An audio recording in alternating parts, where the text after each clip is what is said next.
make sure that... Right, you're on air now, so speak politely. And don't blaspheme. The Queen's English. Yeah, that's the stuff. Okie dokie. Right. You know Malcolm Rifkin is a director of companies affiliated to 50 Lothian Road, Festival Square, Edinburgh, Scotland. Armies of them, yeah. It's Right. where I used to go into the picture house. Okay, now, that address holds 2,674 companies at that address. 2,674. Yeah. And that postcode declares it on various websites. And what was the postcode again? Sorry, I missed that. I'll have to go on to... No, it's okay. I just sent you that list on that URL. It's EH3 9WJ. Yeah. Now, that declares it as a postcode. And those companies are the parents of the Cairn. 100%. Yeah, I saw that in the next shell. That's why I said I didn't want to say anything, because, you know, I've been doing this for a long time. I've got a lot of... And how are they allowed to... The company that it was registered under... Wait, you've got to understand, that address is a mail forwarding service address. Those companies have to have a registering address, and that's what they do. So they'll be all under a common accountant and auditor. You with me? Yeah.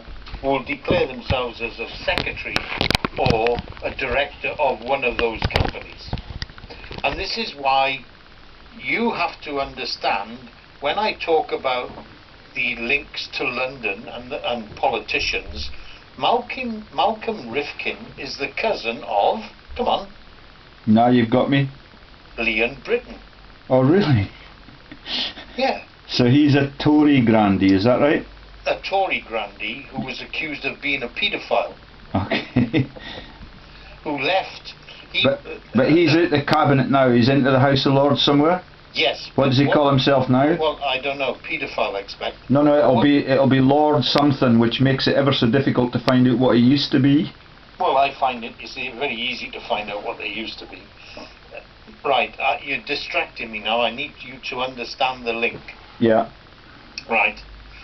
The Conservatives were bunged and are bunged money from these virtual companies. Like you will see, Malcolm Rifkin is a director. What did you say his relationship is the nephew of? He's a cousin. Cousin. Yeah. And so the Conservatives are bunged. Leon Britton was one of 4 top Conservatives under Maggie Thatcher. Yeah.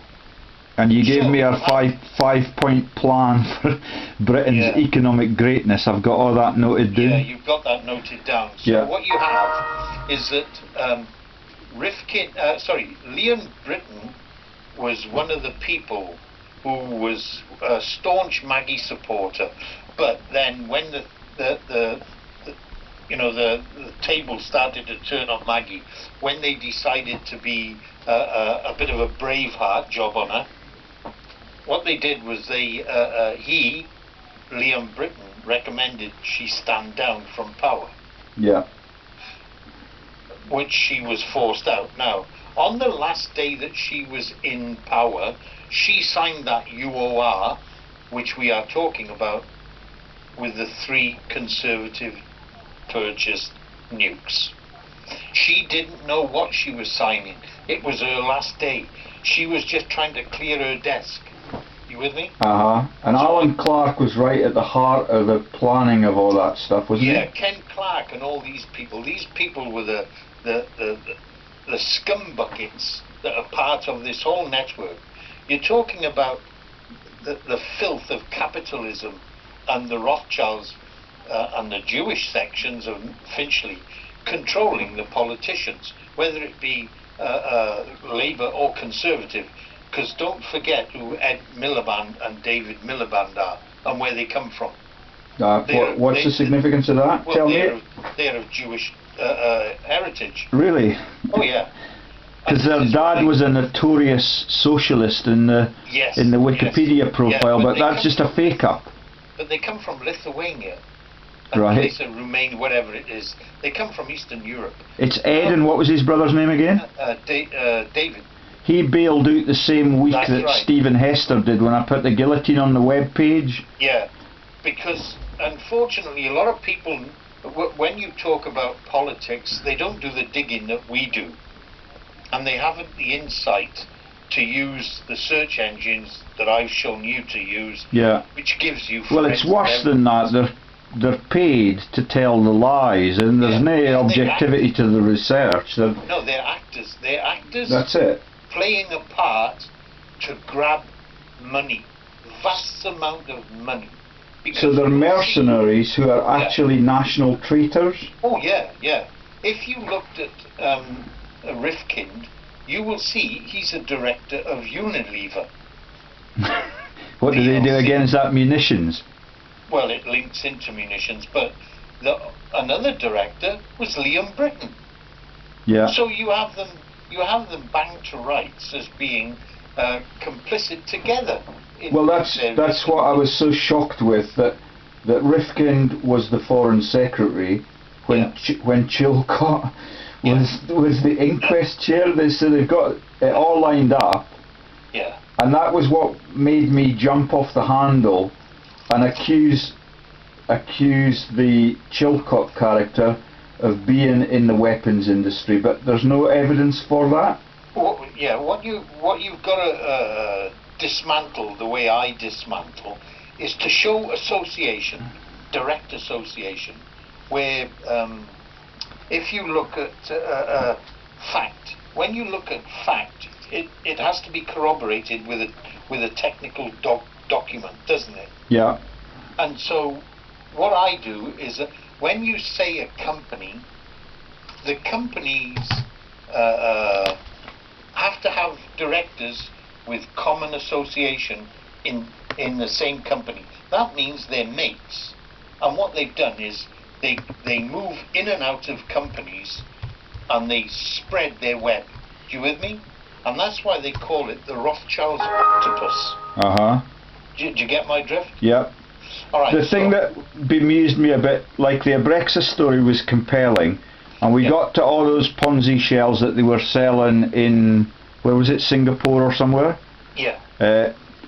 But how do you tie that to the same directorate when they change the names so slyly?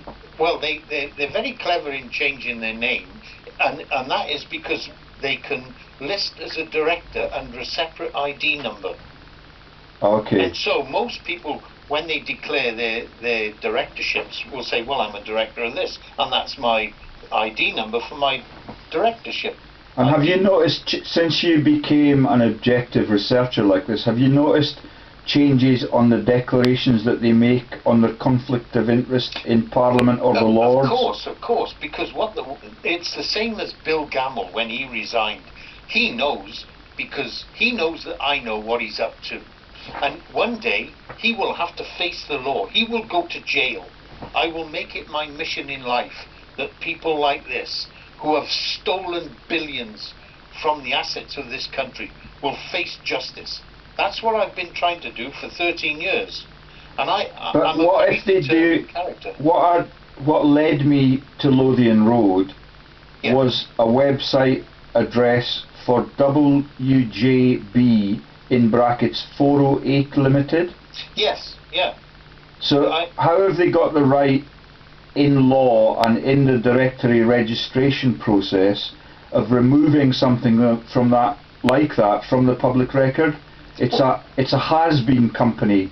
Yes, I know, and that's what you need. I told you, you need a conduit vehicle to take money out of one company and move it to another under the laws of transfer of capital.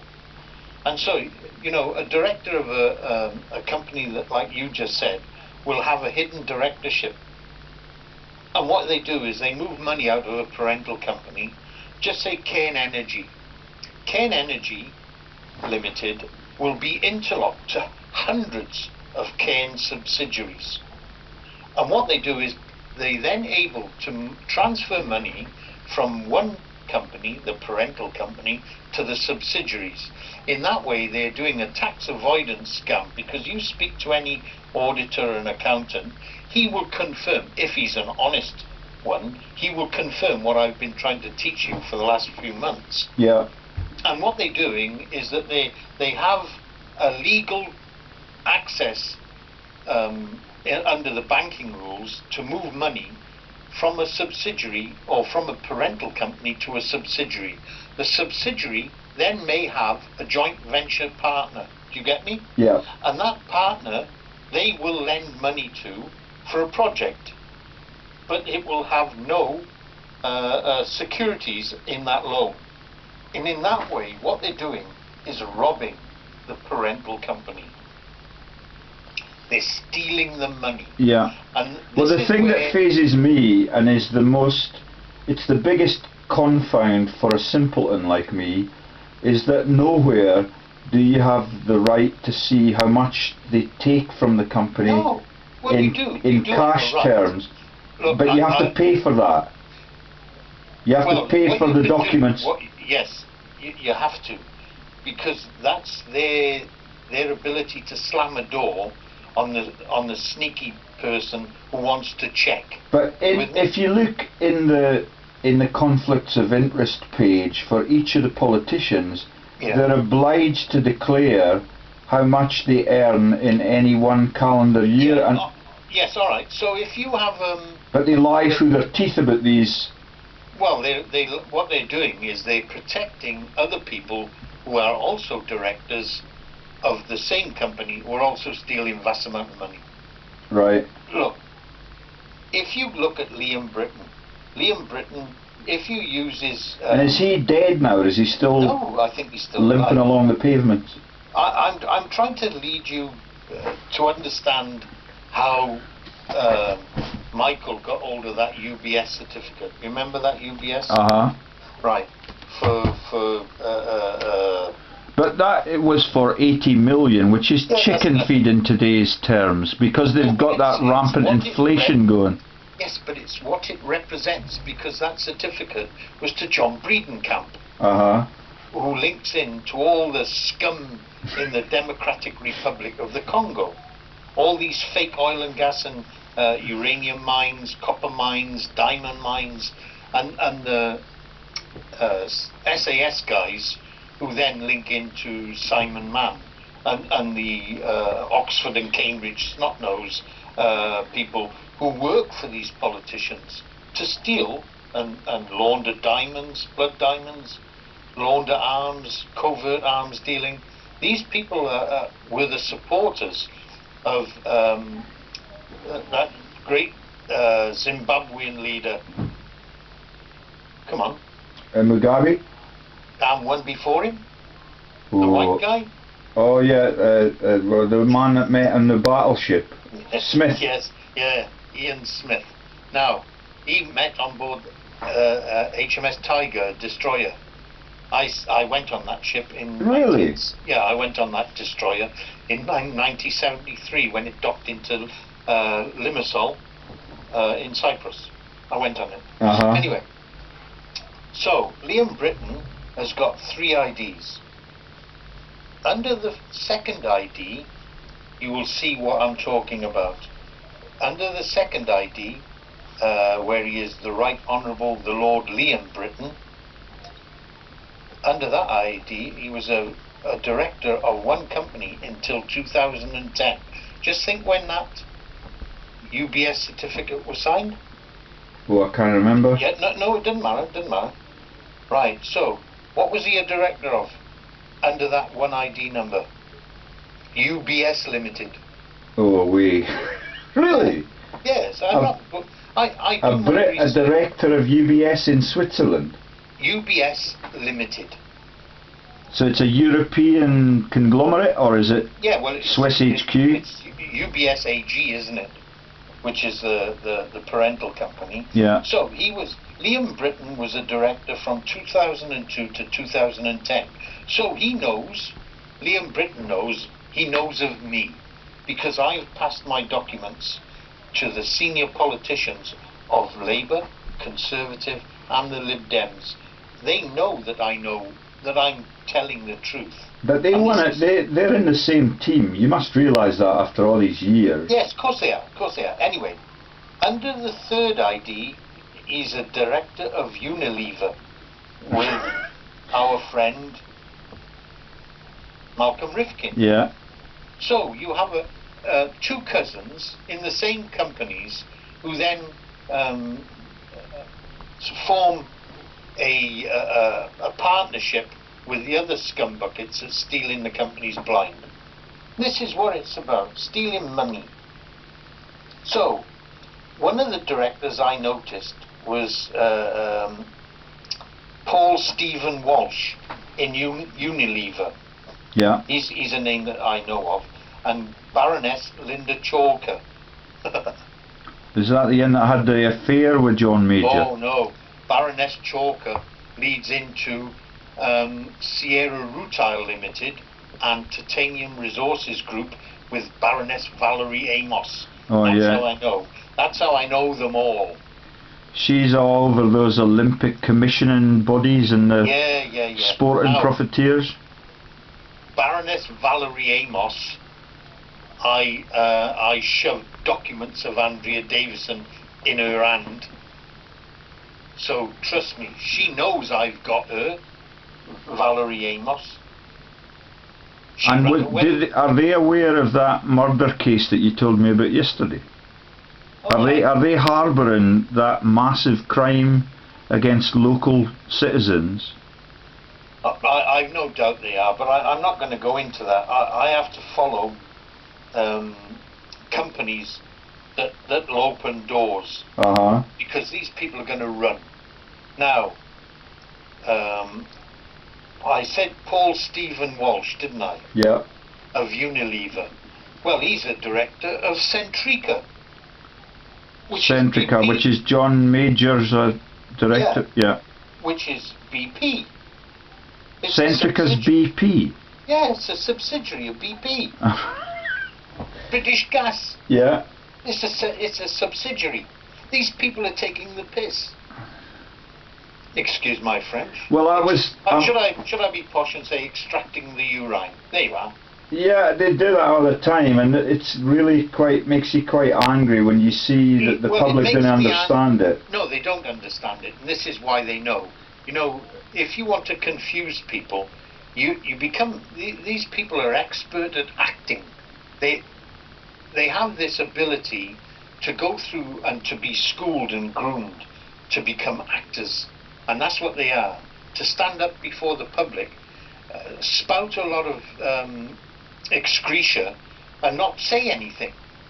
And if you listen to them, none of them will admit to anything. They won't drop themselves in the Kazi, because these people are trained to say a lot, mean a lot, and admit nothing. But the magnitude of the things that they do are completely impossible to cover up.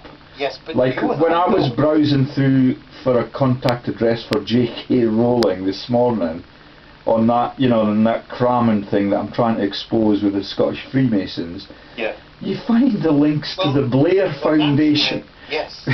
Now you just mentioned it. It's the Scottish Freemasons that are interlocked with the London Freemasons and all the English Freemasons. These are is the Blair Foundation the Tony Blair Foundation? Oh, it will be. It will be. Because I've never heard of it before. No. Anyway, look. The other person that rattled my cage within Unilever was Dr. Byron Elmer Grote, Grote. Now, BP and its subsidiaries, Brit Oil, and also Confucius Institute for Business. How do you spell Grote? Double T on the end. Grote. Grote. Okay. He's got 50 companies. Only one active, 49 resigned. Now, people wouldn't understand this. You have a man when you check his companies, the 49 resigned, you will see financial disasters all the way through. Who is doing the due diligence in government? Well, it's like Lehman Brothers and yes, Fannie Mae and all them. People to then gain access to powerful private companies owned by masses of private investors, who these people are then let loose to steal it blind. And this is when there's no due diligence, none. These people have an ability, because of their Freemasonry contacts, is to do just the same as ABC Four Corners, is control the board of directors. Get rid of the decent people, bring in your own, and then you have the ability where the directors can conspire to steal the assets and move it. And this is what they are. They're asset strippers, but they're criminal asset strippers. So the Laveron company that did have a director uprising, why are they decent, unlike these Tory grandees? It's the same as anybody. When you have something like a lordship, where these people are then given honours. Oh, it's like a coercion tool. Yes, it's that these people, they have so much blackmail material on them. They just do as they're told. They're then given knighthoods and awards and KGMB, whatever it is, because then they are forming their way up the channel where they have started in the lower ranks of Freemasonry, because you can follow them if you know where to look. Anyway, so you're asking me, well, I'm telling you, Liam Britton was a cousin of Malcolm Rifkin, and that in itself shows that there could be collusion and inside trading. And those 2,674 companies that they've got in one street in Edinburgh, yeah, which includes all of them have no products. No, well, to me, if you have a company like Cairn Energy, where if you follow the beginnings of Cairn and what's his bloody name, Bowring Gamble, with two L's, yeah, that's his name, William Summer Bowring Gamble. If you follow the beginnings of Cairn, it was started in a back garden shed. Yeah. With one director, and then all of a sudden it purchased assets in the middle of the sea, where they declared a self-value for a product that hadn't even been removed from the water. So what they did was they gave themselves so how do we find out, how much he has grossed or netted, because they didn't pay any tax at all? No, of course they don't pay but any how tax. can you find out what their actual revenues are? But that's not our job. The job's for the likes of you and me. Well, they get petty fines. If you tell the world that they've stolen 500 billion over the years, or trillions, which it's like false directing, false accounting. Yeah, and they'll just get a they'll be fined 100,000, and that goes to the regulators for their beer money. Well, even if you looked at Liam Britton when he resigned in 1999 from the Thatcher government, he was then involved with allegations of fraud with Bristol helicopters. All right. So, as I said, you have to know, the same as I said to you, the full story behind Gerald James and In the Public Interest, and that comes from reading and being able then to match companies with their financial destruction and the people that were involved in those. But if I didn't keep my eye on the news and keep mobile, Prince Charles would have us into World War III. Did you see the statements that he made this morning? I know.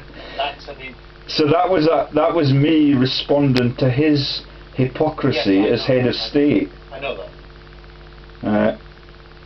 So it's no different to David Cameron going to the Indian Prime Minister and say, listen, do as you're told, put this Cairn Energy, Cairn India Vedanta deal through, worth 18 or 38 billion dollars.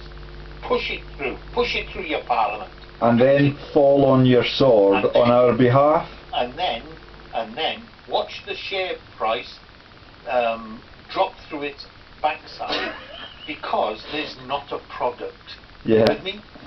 What they've done is they've paid Cairn Energy via its subsidiary Cairn India by Vedanta to steal money from the Indian economy. But those directors of Vedanta, the Indians, are also directors of Cairn Energy subsidiaries. So can I give, if I were to get some email addresses to make investments at Lothian Road, I could create havoc. So well, how do you... Where do you spend, where do you focus and spend your time? One, I have to have, I should be spending time on our court case, but because Christopher McNicholas hasn't answered me for 2 weeks, I'm 100% sure he's part of the delaying process, working for a far bigger group than I will understand. Yeah. Because our case has won. We've won the case. But he's reneging on his promise. Which I'm keen to get that story you told, the nasty, evil story about that woman being in, I can't remember whether she was in Bangor or she was in Derby at that time, but the story you told... No, she has never left Bangor. She's operated between Bangor and London. And then, if I follow... So the story about Jonathan Aitken and the corpse, that was, for me, quite earth-shattering. And the public need to know that. Yeah, I know. And the public need to know the name of the police officer in Derby that covered it up. Well, they haven't covered it up. What they've tried to do is fob me off. To make out... That they've heard enough from you already. Yeah. But if they get other lobbyists coming at them from other constituencies, then they're between a rock and a hard place. Look, tomorrow, starting at 7 o'clock, we have to vote for an MEP. I'm going down to the voting place. With your boxing gloves on. With a document that will make these people cry. Because I'll make sure if there's one of these members there, Oh, it's a public debate, they're getting up on a platform. No, they have the voting booths in a church. And I will go there and I'll say, listen, are you going to vote? I'll spend a couple of hours, I'll take a flask with me and some water, and I'll spend a couple of hours and I'll speak to people going in, and I'll show them a document that will make their hair curl. Trust me. Yeah. I've got them. And then it will get back, because they will go and ring their MP and say, listen, we met this guy outside the church, I voted for you, now if this guy is telling the truth, you're going to go to jail. Chris Williamson, Margaret Beckett, and the Lib Dems. And Chris Williamson was involved in the murder of that person? No. You sent... Chris Williamson is an MP. But when you approached the police...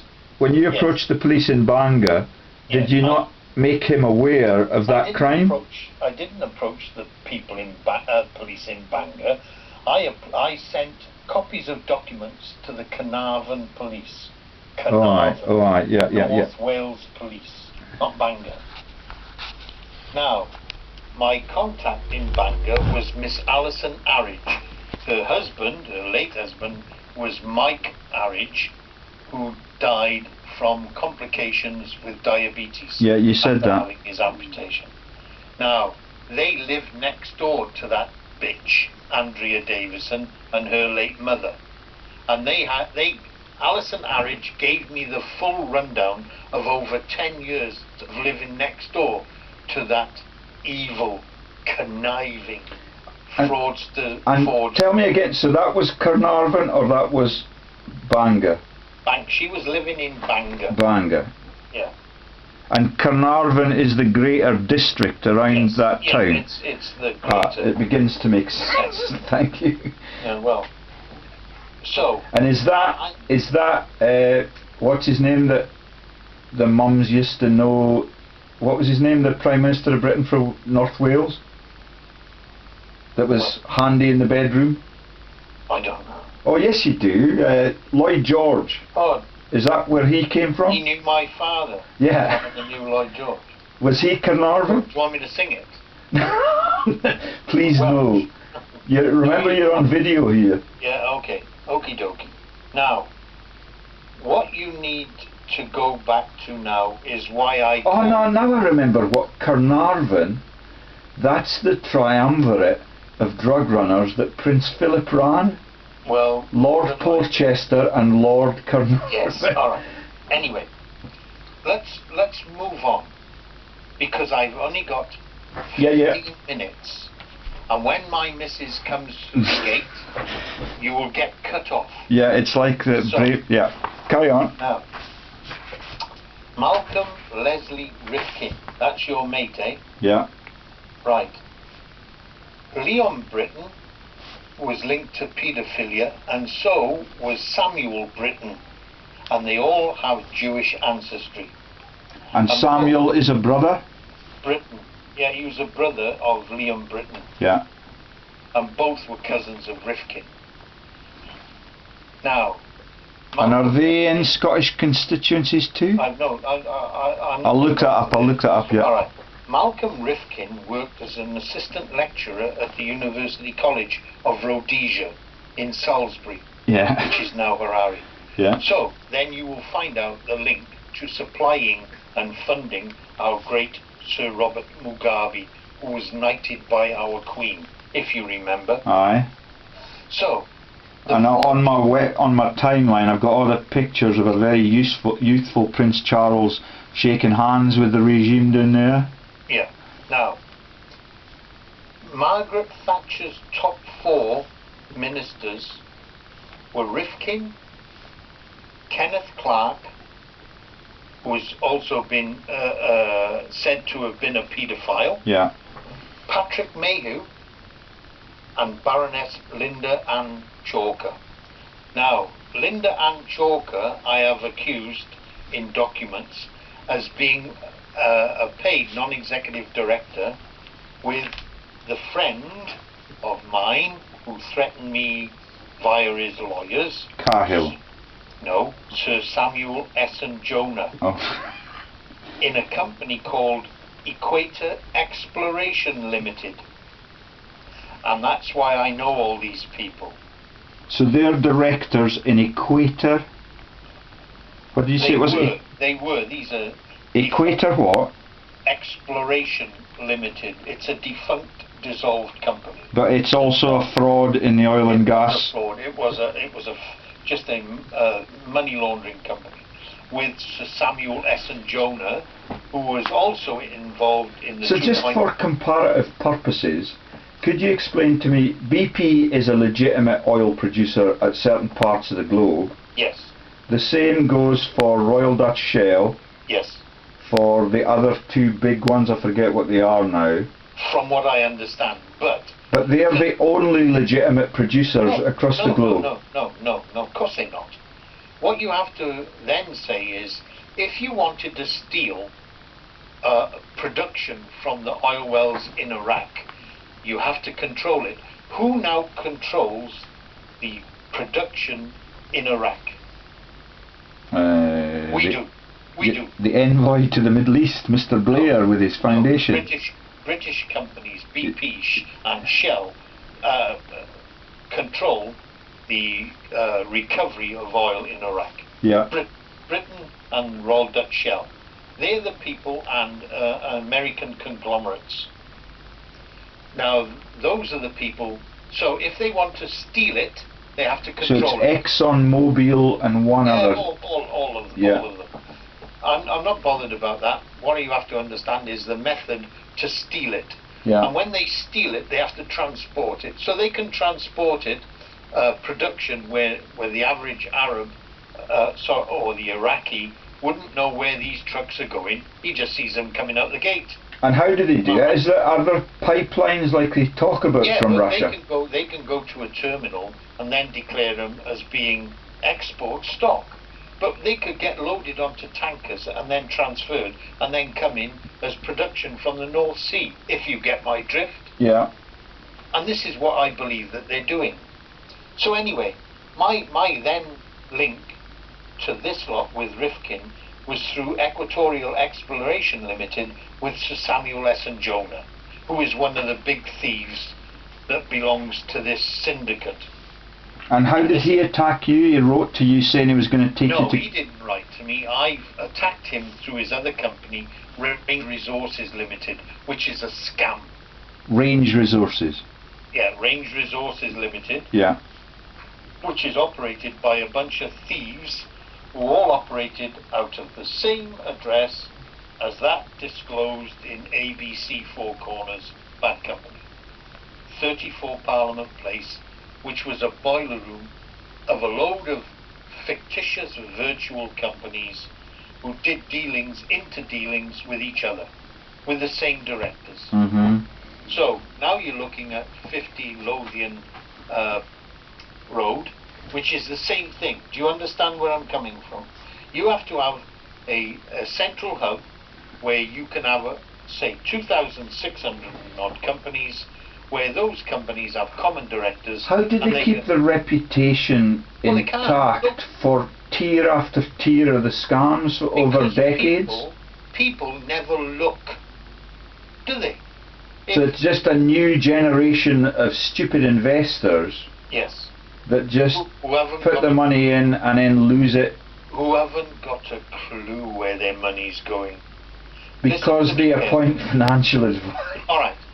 Where they had on the news today a company who were accused of taking over £1 billion profit. Did you see that? Yeah. Oh no, actually, what? SSE Energy, SSE PLC. Yeah. And this was on the stock market news? Guess where they operate out of? Finchley Road. No. 50 Lothian Road. Okay. So, they were accused by, on TV, where the managing director was accused of taking, where the poor public being able to, take out mortgages because they can't afford their energy bills. These people have taken £1 billion profit, and they said, well, we are developing certain things. Now, the average Joe wouldn't look like I've trained you or taught you to go and look and see how many other companies these directors are directors of. And that's where you see they're into wind farms, fake oil and gas companies, and where they can move money from one company, asset strip it of 50 or 90 million pounds and leave it with zero cash. That Kenny McCaskill chap seems particularly slimy. Have you got anything on him as an individual? Well, no, I could go on and on, but I wanted to show you how I can link this 50 Lothian Road all the way back to Andrea Davison. And that's when I'm going to slam the phone down on you. Alright? Yeah. Because I have to go. Okay. And what would you like the YouTube video to be entitled? Of our chat over the last 30 minutes? Well, all it can be about is the poor, the poor people. Criminal cousins, how's that? No, it should go under Pandora's Box, which is why people would not have the time to be able to dismantle companies and look a little deeper than what's projected on the surface. So this was covered in which of the episodes of Pandora's Box? Well, it was, I think it was Pandora's Box number 8, where I named the companies and their directors of being Ponzi scams, where the board of directors conspire to steal the cash and share assets of a publicly listed company. Okay, for the listener, you need to go onto the internet search and look for Gordon Bowden, Peter Eyre, that's E-Y-R-E, and search for Pandora's Box number 8. Well, you can look through all and you will then get a documentation of how these frauds are conducted by heads of state and members of the cabinet members and ambassadors from other nations, which is an abomination for everybody's pensions and the nation's welfare. There is no product.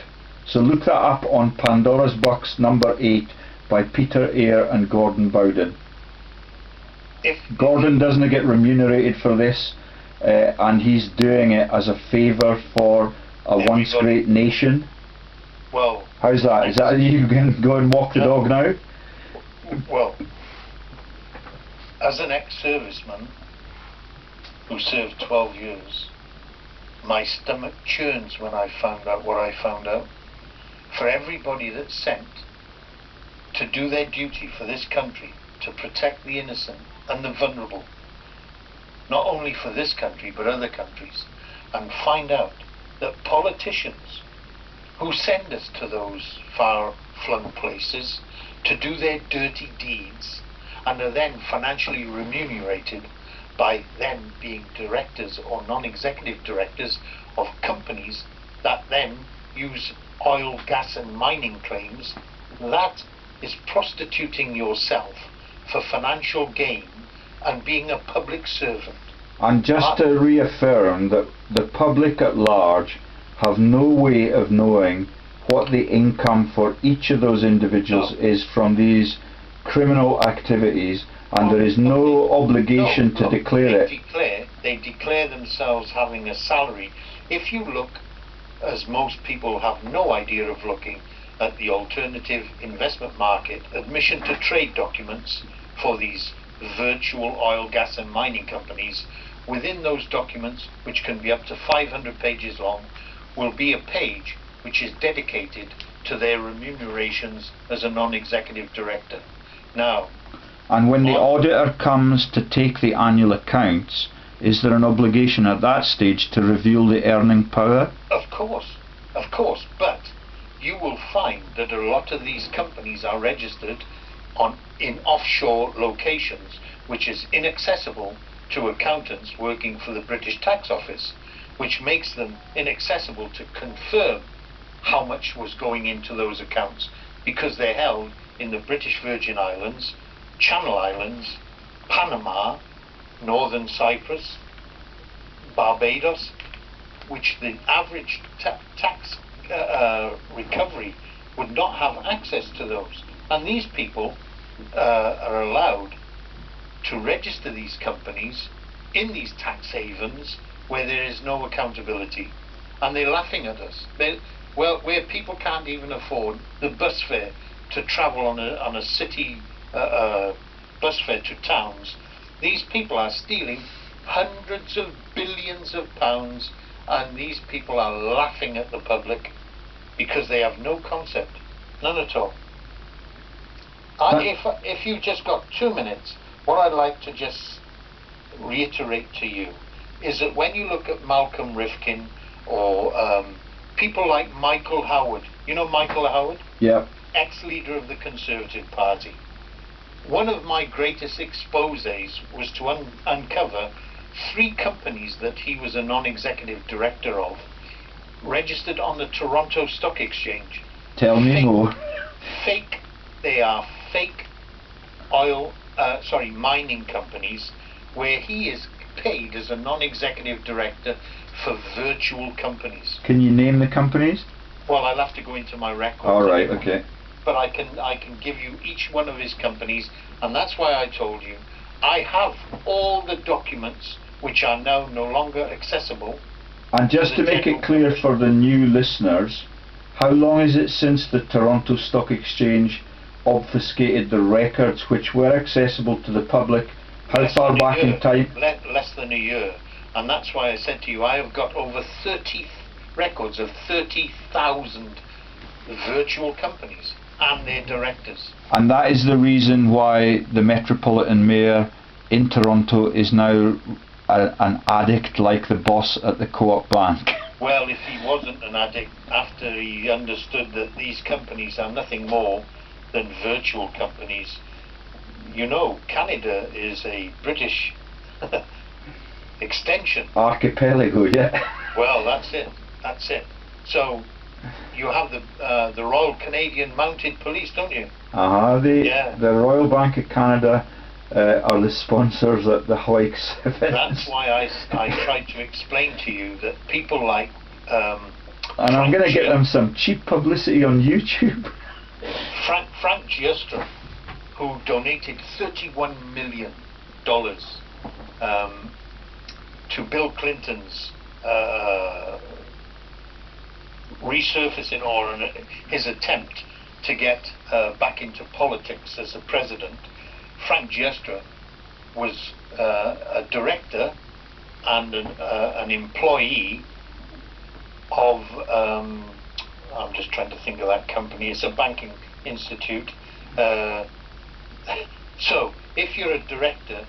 And what was the conglomerate that took them into Kazakhstan?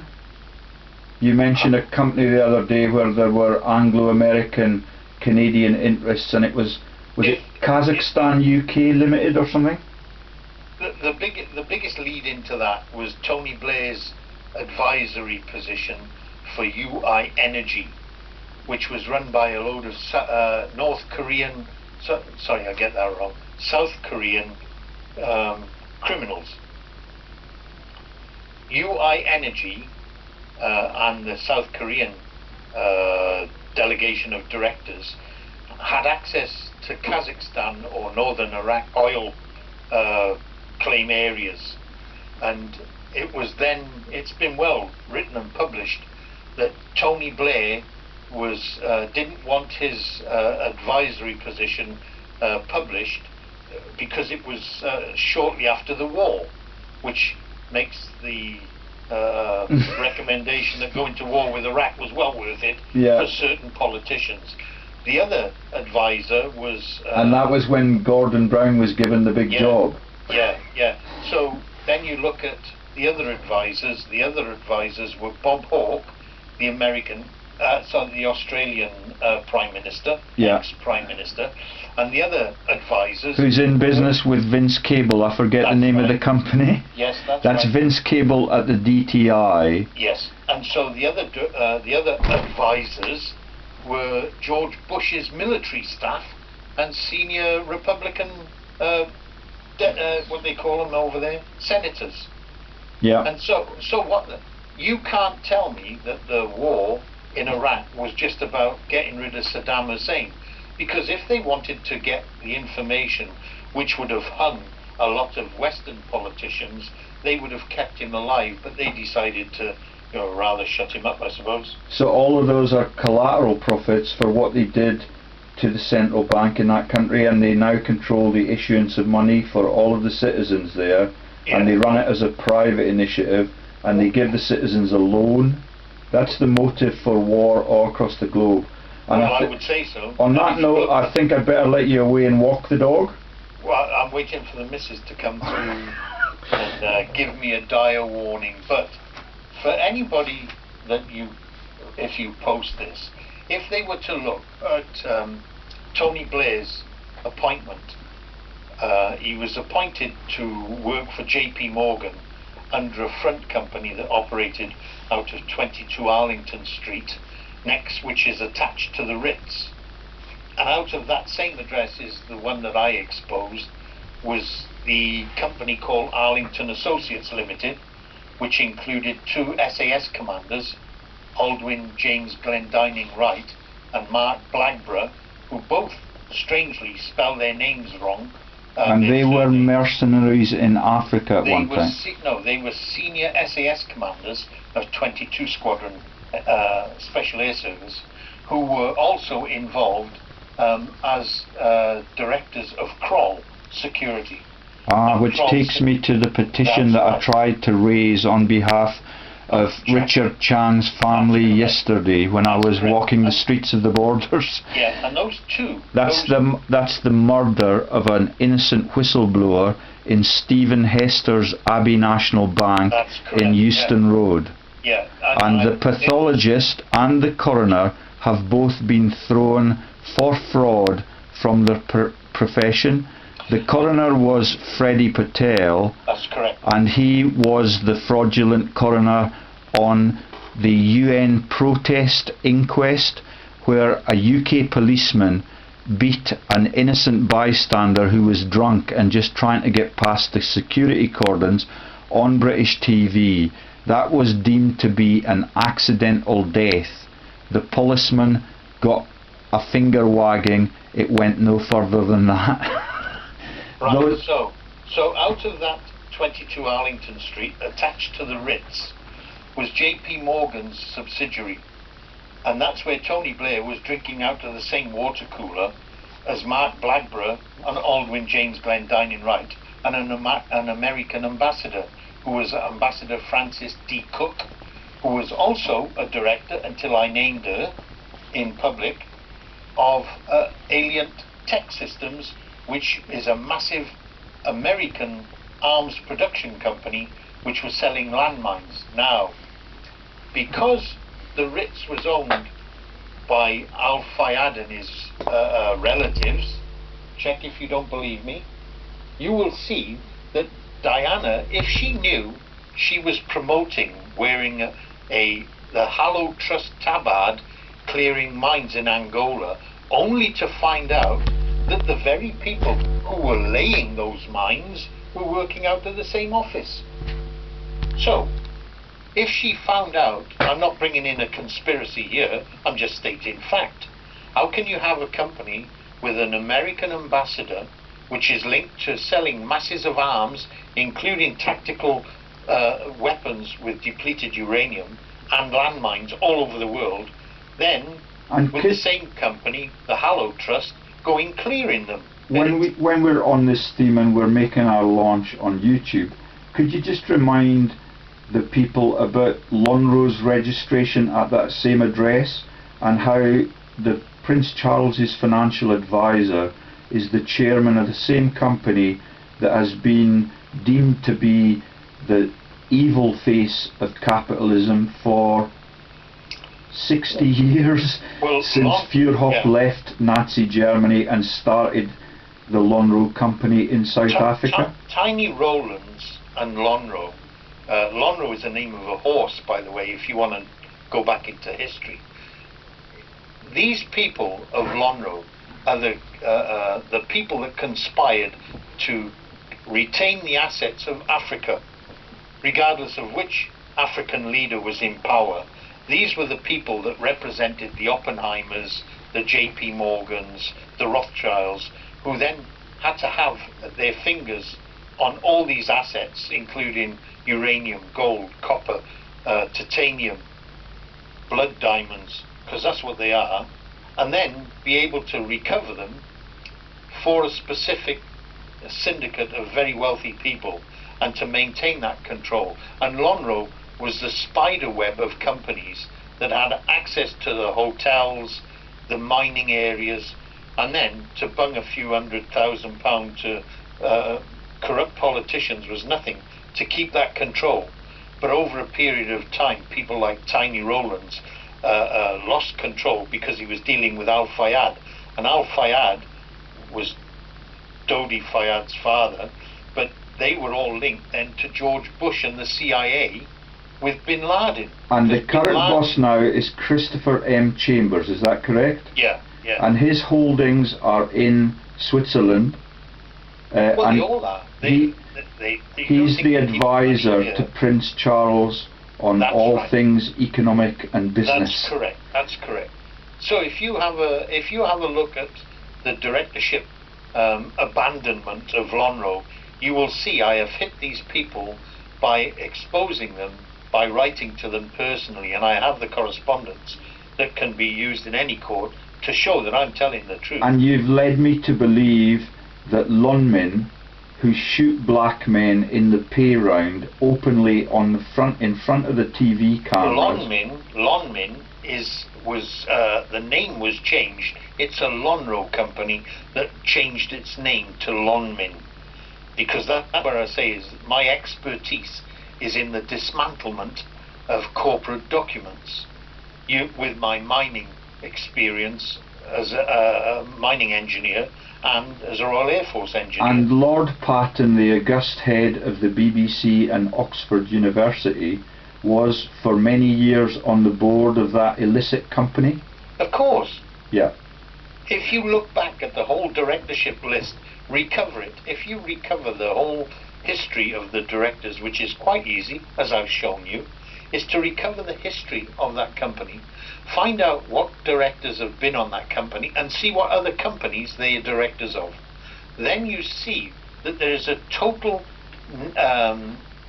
sequence of companies where they're all common directors, and these are the people that are stealing billions from virtual companies. And just before you go for your walk, just before I could go, you give us a little profiling of the Prime Minister's current crimes in the Carroll Foundation robbery?